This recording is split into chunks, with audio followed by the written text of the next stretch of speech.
I found out my husband was cheating on me on our 7th wedding anniversary. In the bathroom of the restaurant where he'd taken me to celebrate, staring at a text message on his phone that he'd left on the table when he went to order our champagne. "Can't wait to taste you again tonight after you're done with the wife," it read, followed by a string of emojis that made my stomach turn. The sender's name was just a heart emoji, but the profile picture was clear enough. A beautiful young woman with dark hair and red lips, smiling at the camera like she didn't have a care in the world. My hands were shaking so badly I almost dropped the phone, and in that moment, surrounded by the muted elegance of white tablecloths and candlelight meant to celebrate our love, I realized that the life I thought I was living had been a carefully constructed lie. What I didn't know then, what neither of them could have predicted, was that betrayal has a way of transforming the betrayed, and that the quiet, trusting wife they'd both underestimated was about to become someone neither of them would recognize. My name is Rachel, and this is the story of how I learned that revenge isn't always about destruction. Sometimes it's about making someone understand exactly what they've lost, exactly what they've destroyed, and watching them live with that knowledge for the rest of their lives. I met David when I was 24, working as a graphic designer at a small advertising firm in the city. He was 29, already a partner at a corporate law firm, confident and charming in a way that made me feel special just by being in his orbit. We met at a networking event I'd been dragged to by my boss, one of those uncomfortable mingles where everyone pretends to care about each other's business. Cards while really just scanning for opportunities. David approached me while I was studying the appetizer table like it held the secrets of the universe, trying to look busy so no one would notice I was alone and awkward. "The shrimp are disappointing, but the bruschetta is surprisingly good," he said, appearing beside me with a smile that was both warm and slightly conspiratorial. I laughed despite my nervousness. "Thanks for the intel. I was just about to risk the shrimp. I've saved you from a terrible fate then. I'm David." Rachel. We talked for 2 hours, long after the networking part of the event had ended, standing in a corner while everyone else filtered out. He asked about my work, seemed genuinely interested in my designs, made me feel like what I did mattered even though I was just starting out. He was successful and established but didn't make me feel small because of it. He made me feel like we were equals, like my dreams were just as valid as his achievements. We dated for 2 years before he proposed. They were good years, filled with the kind of easy compatibility that made me believe in soulmates. He'd show up at my apartment after long days at the firm with takeout and wine, and we'd talk about everything and nothing. We'd take weekend trips to the coast, walk on beaches with our shoes off, plan the future we'd build together. He wanted kids, 2, maybe 3. I wanted a house with a studio where I could work on my art. He wanted to make partner by 35. I wanted to eventually start my own design firm. We fit together like puzzle pieces, complementing each other's weaknesses, celebrating each other's strengths. When he proposed, on the same beach where we'd had our first weekend trip, I said yes without hesitation. I loved him with the kind of certainty that comes from truly believing you know someone, from thinking you've seen all their sides and chosen them anyway. The wedding was beautiful but modest. We paid for most of it ourselves, mixing his lawyer salary with my designer income to create something elegant but not extravagant. My parents cried happy tears. His parents gave a toast about how lucky he was to find someone who grounded him, who reminded him there was life outside the courtroom. I felt like the luckiest woman alive, standing there in my white dress next to the man I loved, promising to be faithful and true until death parted us. I meant those promises. I thought he did too. The first few years of marriage were exactly what I'd hoped for. We bought a small house in a good neighborhood, close enough to the city for his commute, but with a yard where we could eventually have a swing set. I converted one of the bedrooms into my studio, and David was so supportive of my art, always asking about my projects, encouraging me to take risks with my designs. We had Friday night date nights, a sacred tradition where no matter how busy work got, we'd make time for each other. We'd try new restaurants or cook together or just order pizza and watch movies on our couch, his arm around my shoulders, my head on his chest. feeling completely safe and loved.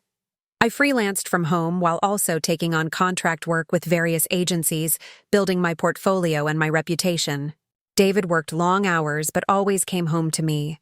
Always made me feel like I was his priority even when I knew the firm demanded so much from him.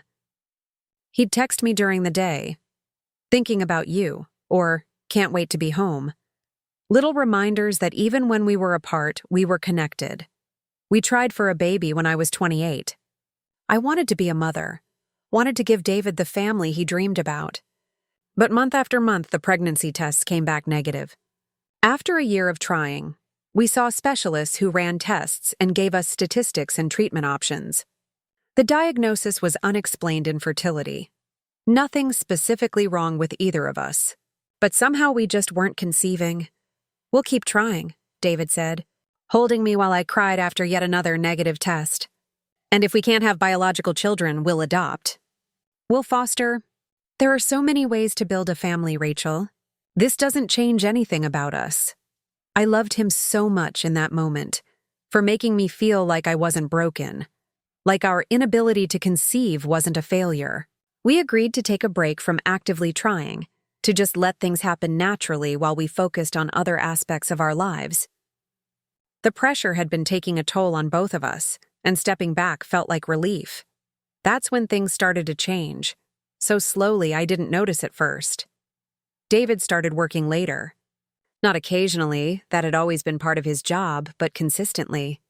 He'd text that he'd be home by 8, then 9, then 10. He'd come home exhausted, kiss me distractedly, and head straight for the shower. Our Friday night date nights became every other Friday, then once a month, then barely at all. "I'm so sorry," he'd say, looking genuinely regretful. "This case is killing me. Once it settles, things will calm down. I promise." But things never calmed down. There was always another case, another client, another reason why work had to come first. I tried to be understanding. I knew being a lawyer was demanding, knew that making partner meant sacrifices. But I was lonely in my own marriage, eating dinners alone, sleeping alone more nights than not, wondering when we'd become roommates who occasionally saw each other rather than partners who built a life together. I tried talking to him about it. "I feel like we're drifting apart, like we never see each other anymore." "I know, and I'm sorry. It's just this season at work. It won't always be like this, but when will it change? You made partner 2 years ago, and you're working more now than before. That's how it works at this level, Rachel. More responsibility, more hours." "I thought you understood that." "I do understand. I just miss you. I miss us." He'd pull me into a hug, promise to do better, maybe manage one good week before slipping back into the pattern of absence. And I accepted it because I loved him, because I believed him when he said it was temporary, because I thought this was just what marriage looked like. Sometimes, periods of distance that you worked through together. I didn't know he was working through that distance with someone else. The signs were there, obvious in retrospect. The new attention to his appearance, buying expensive cologne, getting his hair cut more frequently, going to the gym religiously when he'd barely exercised before. The password on his phone that appeared suddenly, when we'd always had open access to each other's devices. The way he started tilting his screen away from me when texting or stepping into another room to take calls. Who was that? I'd ask when he'd return from a 20-minute phone conversation. "Just a colleague." "Work stuff. At 10 p.m.? "We're on different schedules." "It's fine, Rachel. Don't worry about it." But I did worry about it. Not because I suspected an affair. That thought hadn't even crossed my mind. But because I was worried about him. About his stress levels. About whether this job was worth the toll it was taking on his health and our marriage. Our sex life disappeared. We went from intimate several times a week to maybe once a month, and even then it felt mechanical. Like he was going through the motions to keep me satisfied rather than because he desired me. I told myself it was the stress, the exhaustion, the pressure of his job. I tried lingerie and date nights and romantic gestures, but nothing seemed to reignite what we'd lost. "Are you attracted to me anymore?" I asked him one night, my voice small and vulnerable. "Of course I am." "Rachel, you're beautiful. I'm just tired." It's not about you. But it felt like it was about me. It felt like I wasn't enough anymore, like I'd somehow failed to keep his interest. I looked at myself in the mirror and saw a woman who'd let herself become comfortable, not overweight or unattractive, but not trying as hard as I used to.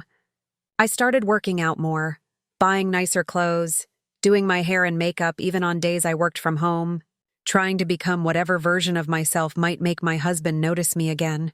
It didn't work. Because the problem wasn't me. The problem was that he was already noticing someone else. Our 7th anniversary arrived on a Thursday in October.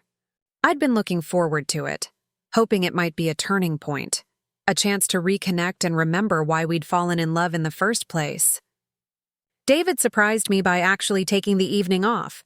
No late work, no emergency calls, just us. I made reservations at Marcello's, he said that morning before leaving for the office. The place where we had our first official date. I thought it would be nice to revisit it. I was so happy I almost cried. This was the David I remembered, the man who made romantic gestures and prioritized us. I spent the day getting ready, bought a new dress, did my hair and makeup carefully. I wanted to look perfect for him, wanted to remind him of what we had, what we could be again. He picked me up at 7, and he did look at me, really looked at me, with appreciation in his eyes. "You look beautiful," he said, and kissed me in a way he hadn't kissed me in months. Maybe we were going to be okay. Maybe this was the beginning of finding our way back to each other. Marcello's was just as elegant as I remembered, with low lighting and intimate tables and the kind of atmosphere designed for romance. We ordered wine and appetizers, and David seemed relaxed in a way I hadn't seen in forever. He held my hand across the table, asked about my recent design projects, laughed at my stories about difficult clients.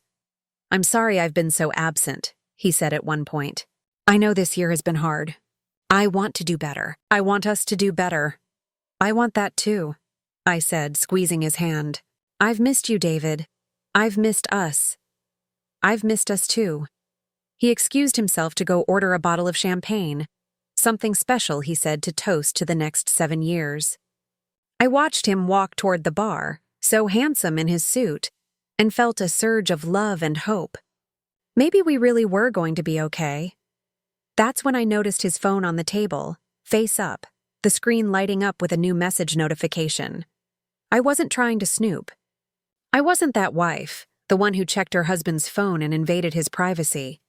But the message was right there, impossible not to see, and my eyes caught the words before my brain could stop them. "Can't wait to taste you again tonight after you're done with the wife." The sender was listed as a heart emoji.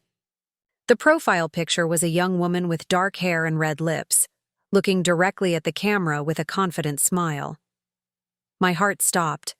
Actually stopped, or at least it felt like it did.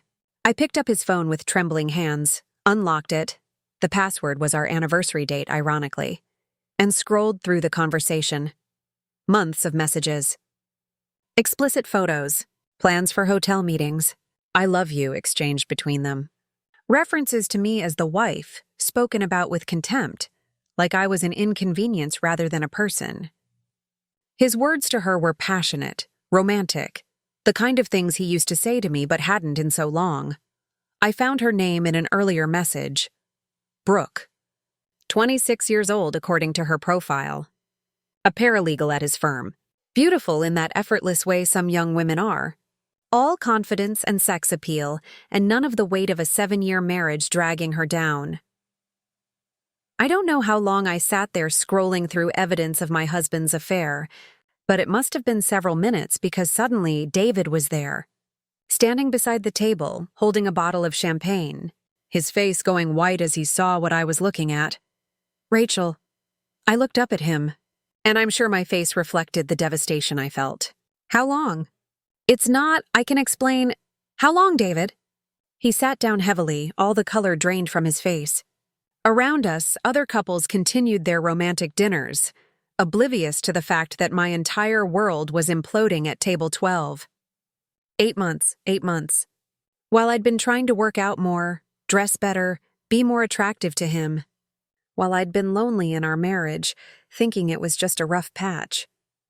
While I'd been faithful and loving and committed to our vows, do you love her? My voice was surprisingly steady. He didn't answer right away, which was an answer in itself. I love you, Rachel. You're my wife. This was just, do you love her? I repeated, harder this time. I don't know. Maybe. It's complicated. It's not complicated. It's actually very simple. You made vows to me. You promised to be faithful. And you broke those promises. For 8 months, you've been lying to me, making me feel crazy for feeling distant from you, all while you were building a relationship with someone else. I'm sorry. God, Rachel, I'm so sorry. It just happened. We were working late on a case and she understood the pressure in a way you couldn't. And one thing led to another. Don't. I cut him off. Don't you dare blame this on me not understanding your work. You made a choice. Every time you met her, every time you lied to me about where you were, every time you texted her from our bed, those were choices. People were starting to stare. I didn't care. Let them stare. Let them see what a 7-year anniversary celebration looks like when you discover your husband is a cheater. Can we go home? Talk about this in private? David asked, his voice low and urgent. You want privacy now? That's rich coming from the man who's been sharing intimate details of our marriage with his mistress. She's not... Rachel, please. Let's just go home. I stood up, placing his phone carefully on the table. You go home. I need to think. Rachel, but I was already walking away. Through the restaurant full of happy couples celebrating their love, out into the cool October night that suddenly felt too cold, too dark, too empty. I got in my car and drove without direction, just away, anywhere that wasn't that restaurant or that table or that conversation. I ended up at my best friend Sarah's house, showed up on her doorstep crying so hard I could barely breathe. She took one look at me and pulled me inside, held me while I sobbed out the whole story. Didn't say, I told you so, even though she'd mentioned months ago that David seemed distant, that something felt off. What are you going to do? She asked once I'd calmed down enough to speak coherently. I don't know. Divorce him, I guess. What else is there? Is that what you want? I don't know what I want. I don't know anything anymore. 7 years, Sarah. 7 years I've been faithful and loyal and loving, and he's been fucking someone else. The word felt harsh in my mouth, but also satisfying. Fucking. That's what it was. Not making love, not even having an affair. Fucking. Cheap and tawdry and a betrayal of everything we'd built. I stayed at Sarah's that night, ignoring the dozens of calls and texts from David. I wasn't ready to talk to him. Wasn't ready to hear his excuses or his apologies or his promises that it meant nothing. Because it did mean something. It meant everything. Around midnight, when Sarah had gone to bed and left me alone with my thoughts and a bottle of wine, I did something probably stupid but definitely necessary. I looked up Brooke on social media. Her Instagram was public, full of photos of her looking perfect, at the gym, at brunch, at bars with friends who all looked just as young and carefree. She'd posted a selfie just an hour ago, captioned, "Good night to end a good week," with her lips pursed in a kiss. In the background, I could just make out what looked like a hotel room. Was she there now? Was David supposed to meet her after our anniversary dinner? Had our celebration been just a box to check before he went to spend the night with her? I scrolled through her photos, torturing myself with images of this woman who'd helped destroy my marriage. She was in several group shots with people I recognized from David's firm holiday parties, colleagues who'd smiled at me, who'd acted like everything was fine while knowing my husband was cheating. How many of them knew? How long had I been the clueless wife, the last to know what everyone else could see? I found a photo from 6 months ago. A group dinner at a restaurant I recognized because David had told me it was a work dinner he couldn't get out of. There he was in the background, and there was Brooke next to him, their body language just a bit too close to be purely professional. The caption mentioned celebrating a big case win. I'd been home alone that night, eating leftover Chinese food and working on a freelance project, trusting my husband when he said he had to work. While he was actually celebrating with her, probably coming home to me afterward smelling like her perfume, lying beside me in our bed with her touch still on his skin. The betrayal felt fresh all over again, sharp and painful. I wanted to hurt them both, wanted to make them feel even a fraction of the pain they'd caused me. But what could I do? Confront her? She clearly didn't care that he was married. Her texts made that obvious. Blast them both on social media? That felt too public, too humiliating for me as much as for them. No. If I was going to do something, it had to be strategic. It had to actually matter. I spent the rest of the night thinking, planning, letting anger sharpen into something more useful than just hurt. By the time the sun came up, I knew what I was going to do. Not revenge in the traditional sense. I didn't want to just hurt them. I wanted to dismantle them. I wanted to take apart the pretty little fantasy they'd built and make them both understand the real-world consequences of their choices. I went home around 8 in the morning. David's car was in the driveway. He'd clearly not gone to meet Brooke after our disastrous anniversary dinner. Good. Let him sweat. Let him wonder if I was coming back at all. He was awake, sitting at the kitchen table with coffee he clearly hadn't touched, looking like he hadn't slept. He stood up when I walked in, hope and fear mixing in his expression. "Rachel, thank God. I was so worried. I called Sarah, but she wouldn't tell me if you were there, and I didn't know if you were safe. I'm fine. I needed space. Can we talk? Please, I know I fucked up. I know I hurt you. But we can get through this.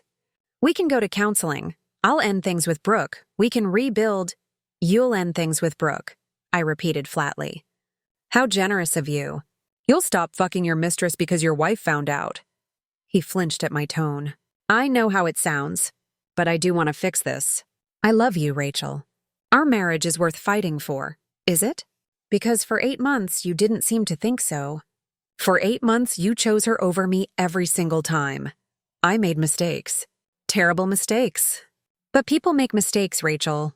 Marriages survive infidelity. We can survive this." I looked at my husband, this man I'd loved for 9 years, married for 7, and felt nothing. No love, no anger, just a cold calculation. Maybe we can, but not on your timeline. Not with you dictating the terms after you're the one who broke us. What do you want me to do? Tell me what you need. I need time. I need space. I need you to move out while I figure out if this marriage is even worth saving." Move out? Rachel, this is our home. Our home that you disrespected every time you texted her from it. Our bed that you lied in after being with her. I can't heal with you here, so you need to leave. He looked devastated, but I felt no sympathy. He'd made his choices. Now he got to live with the consequences. For how long? As long as it takes. And what about Brooke? Do you want me to tell her it's over? I don't care what you tell her. That's between you and your mistress. He packed a bag and left within an hour, and I was alone in our house with the wreckage of our marriage and a plan forming in my mind. Because I'd realized something during my sleepless night.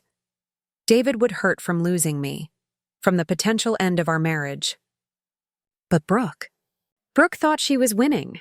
She thought she was getting the prize, the successful lawyer who was going to leave his wife for her. I was going to make sure she understood exactly what kind of prize she'd won. I started by doing research, deep, thorough research into Brooke's life, the kind that social media makes easy if you know where to look.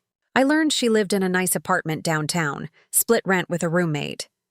I learned she was ambitious, wanted to eventually go to law school herself, was using her paralegal position as a stepping stone. I learned she posted constantly about feminism and women supporting women and being a strong, independent female. The irony wasn't lost on me. I also learned about the firm's policies. David's firm had strict rules about relationships between attorneys and staff, not forbidden entirely, but required to be disclosed to HR, with mandatory reassignment of one party to avoid conflicts of interest. David hadn't disclosed the relationship, which meant he was in violation of firm policy. And Brooke, as the junior party, would likely face more severe consequences if it came to light. But I didn't report them.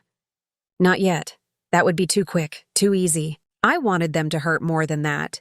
Instead, I created a fake email address and sent Brooke a message.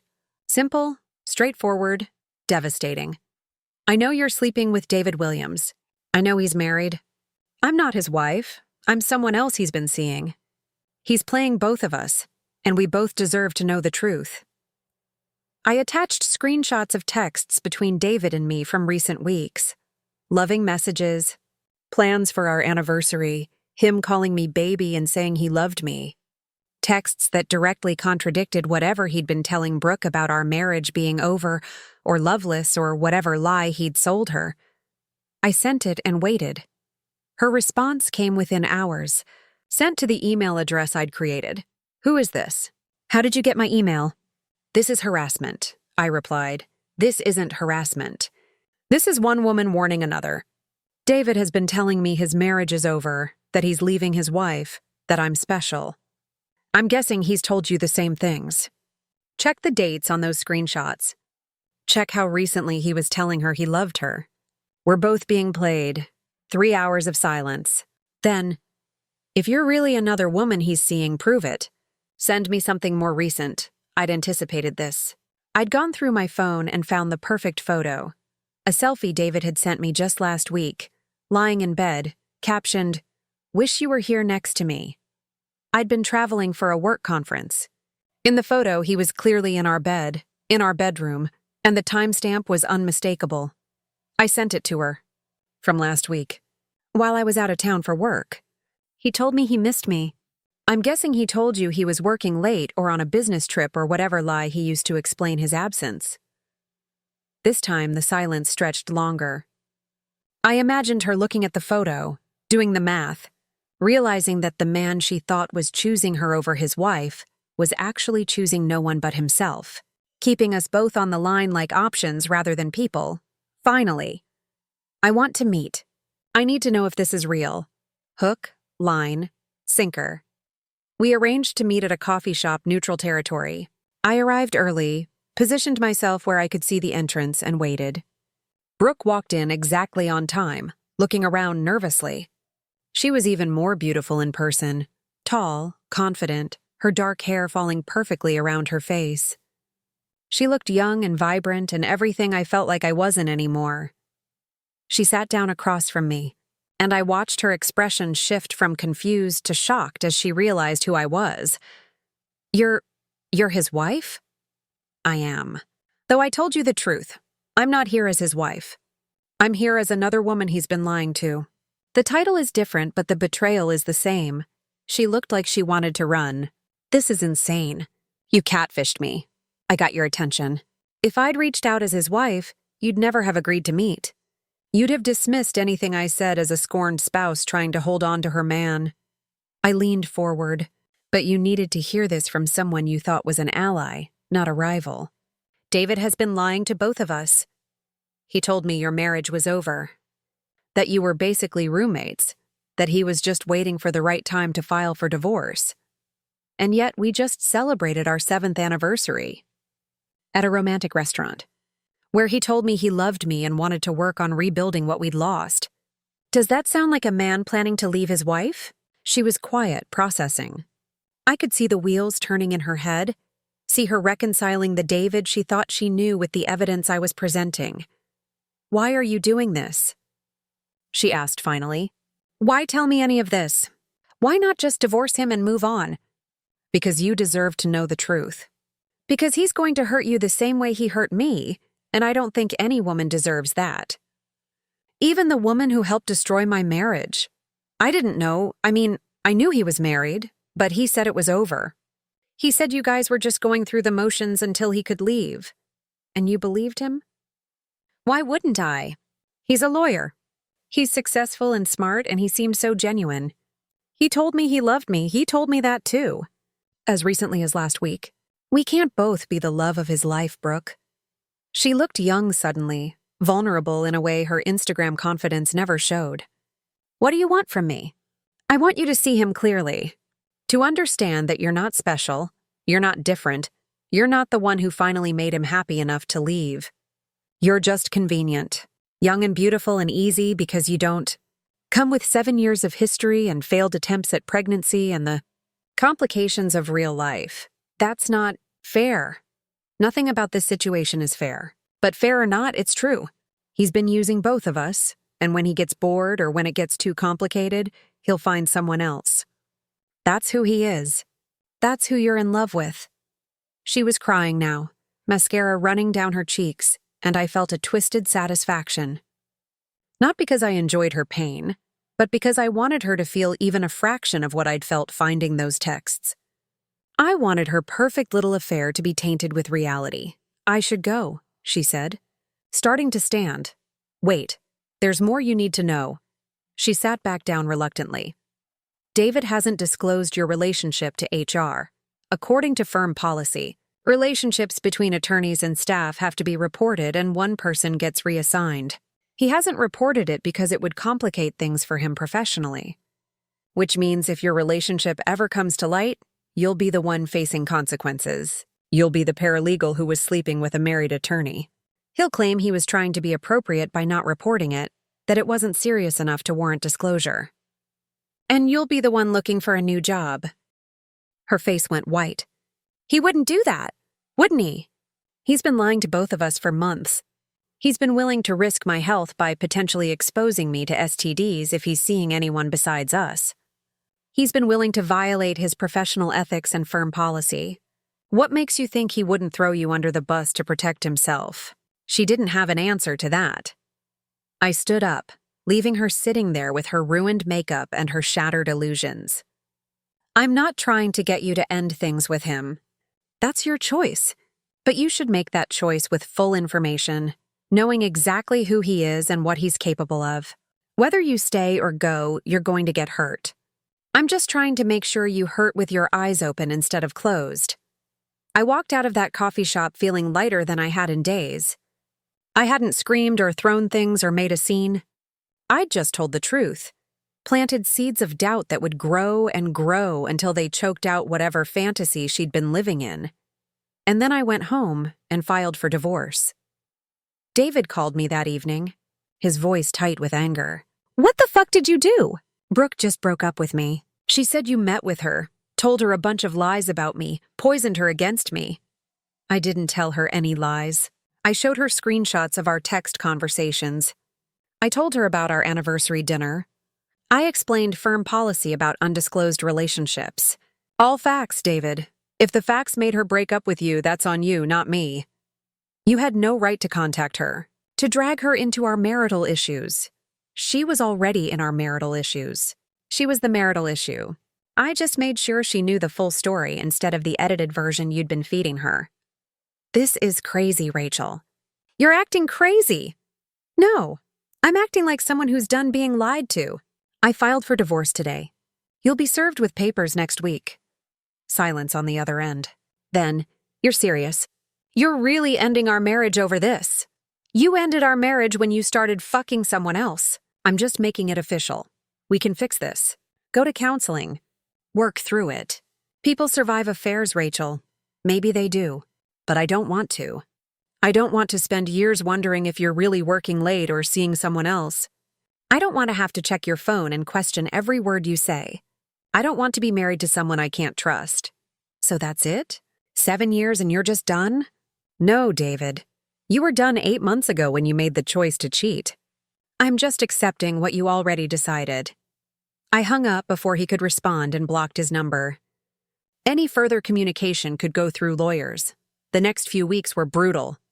Divorce paperwork, asset division, deciding what to do with a house that held 7 years of memories, most of them now tainted. David tried to fight me on various points, wanted to keep the house, wanted me to accept less than half of our shared assets, wanted to preserve his reputation by making it look like a mutual decision rather than him being a cheater. I fought back on everything. Not because I was being petty, but because I wanted him to understand that actions have consequences. That you don't get to break someone and then dictate the terms of how they put themselves back together. I heard through mutual friends that Brooke had quit her job at the firm, found a position at a different law office across town. I heard that David's partners had found out about the affair and were not pleased. Not because they cared about marital fidelity, but because he'd violated firm policy and exposed them to potential liability if Brooke decided to claim sexual harassment or a hostile work environment. His professional reputation took a hit. Not enough to ruin him, but enough to hurt. Enough to make him understand that choices made in private can have very public consequences. And Brooke? I actually ran into her a few months after our coffee shop meeting. She was at a bookstore, browsing the self-help section, looking tired in a way that had nothing to do with physical exhaustion. She saw me, and for a moment I thought she might leave or pretend she hadn't noticed. But she walked over. "I wanted to thank you," she said quietly. "For what?" "For telling me the truth. For caring enough about another woman, even the one who helped wreck your marriage, to make sure she knew what she was getting into. I didn't do it for you. I did it for me.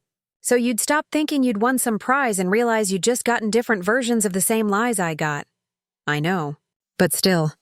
After we broke up, David tried to get me back. Sent flowers, showed up at my new job, called constantly. And when that didn't work, when I kept refusing him, he started getting mean, saying I'd led him on, that I was a tease, that I'd ruined his marriage for nothing. Sounds about right. It's never his fault. Always someone else's responsibility. The worst part is, I knew he was married. I knew it was wrong, but I convinced myself it was different, that what we had was special, that he really did love me. I was so stupid. You weren't stupid. You were lied to. He's a lawyer. Lying convincingly is literally part of his job description. She smiled sadly. "I'm sorry. For my part in hurting you. I know that doesn't fix anything, but I am sorry." I looked at this young woman who'd been my villain, my rage target, my enemy. And I saw someone who'd been manipulated just like I had, just in different ways. David was good at finding vulnerabilities and exploiting them. With me, it was my desire for family and stability. With her, it was ambition and the flattery of an older, successful man's attention. "I appreciate that," I said. "And for what it's worth, I hope you find someone who treats you better than he treated either of us." "You too." We went our separate ways.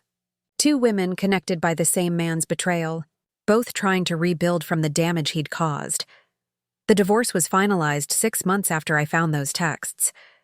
I got half of everything, which was fair, and I got the satisfaction of knowing David had lost both the wife who'd been faithful and the mistress who'd been exciting. He'd gambled on having both and ended up with neither. I heard eventually that he'd started dating someone new, another young paralegal, because apparently he had a type and no sense of irony. I didn't care. He was her problem now. But the ending of my story isn't neat or satisfying in the way movies promise. I didn't ride off into the sunset with newfound confidence and a hot new boyfriend. I didn't have some dramatic transformation where I became a better version of myself and made David regret everything. Instead, I was alone. 32 years old and starting over, living in a new apartment because I couldn't afford to keep the house on my own, working freelance because the divorce had drained my savings and I needed flexibility. I was scarred by betrayal, wary of trust, cynical about love in ways I'd never been before. Some nights I lay in bed and wondered if I'd done the right thing. If I should have tried counseling, should have given David a second chance, should have been the bigger person who could forgive and rebuild. Maybe other women could do that. Maybe stronger women would have fought for their marriage instead of walking away. But I couldn't. I couldn't be married to someone knowing they'd chosen someone else, had lied for 8 months, had made me feel crazy for sensing distance while being the cause of that distance. I couldn't respect myself if I'd stayed, so I was alone, but I was honest. Hurt, but not humiliated. Rebuilding, slowly, painfully, one day at a time. The real revenge wasn't destroying David or Brooke. It was refusing to let them destroy me. It was choosing to leave rather than accept scraps of a man who couldn't commit. It was making sure Brooke understood what she'd really gotten. Not a prize, but a liar, so she couldn't live in blissful ignorance the way I had. It was taking back my power in the only way I knew how, by refusing to play a game where I'd always lose. I think about David sometimes, wonder if he ever thinks about what he lost. Not just me, but the life we'd built, the trust we'd shared, the future we'd planned. I wonder if he looks at his new girlfriend and sees another person to manipulate, or if he learned anything from watching two women walk away from him. I think about Brooke, too. Hope she found her way to better choices and better men. Hope she learned that he'll leave his wife for you is one of the oldest lies in the book, and that participating in someone else's betrayal will always come back to hurt you eventually. Mostly, I think about myself. About the woman I was when I married David, trusting, optimistic, believing in happy endings. About the woman I became after finding those texts, hardened, suspicious, guarded. And about who I'm trying to become now, someone who can trust again without being naive, who can love again without being blind, who can be vulnerable without being foolish. It's been 2 years since the divorce. I'm dating someone new, taking it slow, being honest about my baggage and my scars. He's patient with my trust issues, understanding when I need space, careful with my heart in ways David never was. I don't know if this relationship will last. I don't know if I'm capable of the kind of trust that real intimacy requires. But I'm trying. Every day, I'm trying to be open to love while also protecting myself, to be vulnerable while maintaining boundaries, to hope for better while preparing for disappointment, because that's what betrayal teaches you, that happy endings aren't guaranteed, that promises can be broken, that the person sleeping beside you can be a stranger, that love isn't enough without honesty, trust, and faithfulness. But it also teaches you that you're stronger than you think, that you can survive what you thought would destroy you, that walking away from someone you love is sometimes the most loving thing you can do for yourself. My revenge on David and Brooke wasn't dramatic. I didn't key his car or blast him on social media or try to get him fired. I just made sure they both understood exactly what they'd done, exactly what they'd lost, and exactly what kind of people they were. And then I walked away and built a life without them. That's the revenge. Not the destruction, but the survival. Not the punishment, but the refusal to be destroyed by their choices. I survived. I rebuilt. I'm still rebuilding. And that, more than any dramatic confrontation or public humiliation, is the worst nightmare for someone who tried to break you, realizing that you broke yourself free instead. That you didn't need them to be whole. That you were always whole, and they were the ones who were broken. That's what I want them to regret. Not just losing me, but understanding that I was the best thing they ever had, and they threw it away for something cheap and temporary and ultimately empty. I was the prize. They were the ones who lost. And now they get to live with that knowledge for the rest of their lives, while I get to live with the knowledge that I chose myself. Finally, completely, without apology. And if that's not revenge, I don't know what is.